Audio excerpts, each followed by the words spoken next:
gives us the constitutional right to bear arms. It also gives politicians something to fixate on so they can throw accusations against their opposition.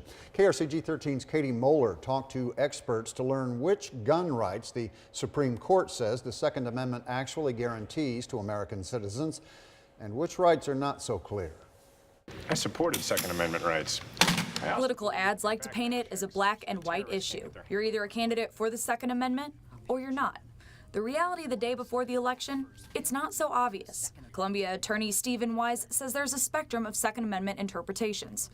If a 1 is someone who believes that only the military and police should bear arms, then the other end, a 10. They believe that you have an absolute right to carry anything that qualifies as small arms, whether it's a chain-fed machine gun or a grenade launcher. Many interpret what the Constitution actually says as somewhere in the middle. A well-regulated militia being necessary to the security of a free state, the right of the people to keep and bear arms shall not be infringed. At first, the court said bearing arms had to be all about keeping a well-regulated militia. But that all changed in the last decade. The Supreme Court ruled that it was unconstitutional for federal, state, and local government to ban handguns. In other words, you can bear arms for purposes other than just being in a well-regulated militia, like shooting at a shooting range. I place the Supreme Court's rulings at a 6.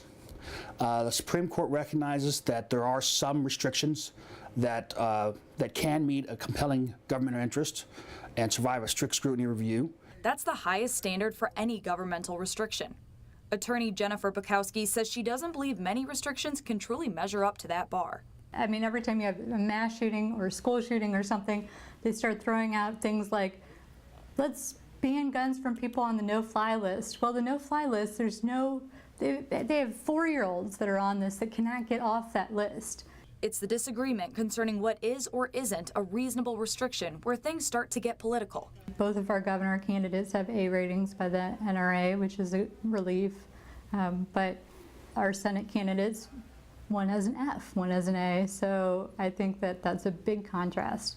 The A-rated candidate, incumbent Republican Senator Roy Blunt. The F-rated candidate, Jason Kander, Democratic challenger. Weiss says simply asking the question of what is a reasonable restriction shouldn't count as betraying the Second Amendment. I think I would put Mr.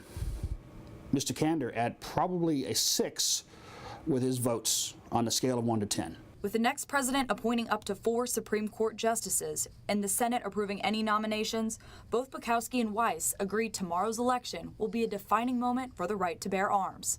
In mid-Missouri, Katie Moeller, KRCG 13. For a timeline of the Supreme Court's major Second Amendment decisions, log on to krcgtv.com, click on the Campaign 2016 button. You also will find a voter guide for candidates and ballot measures there as well.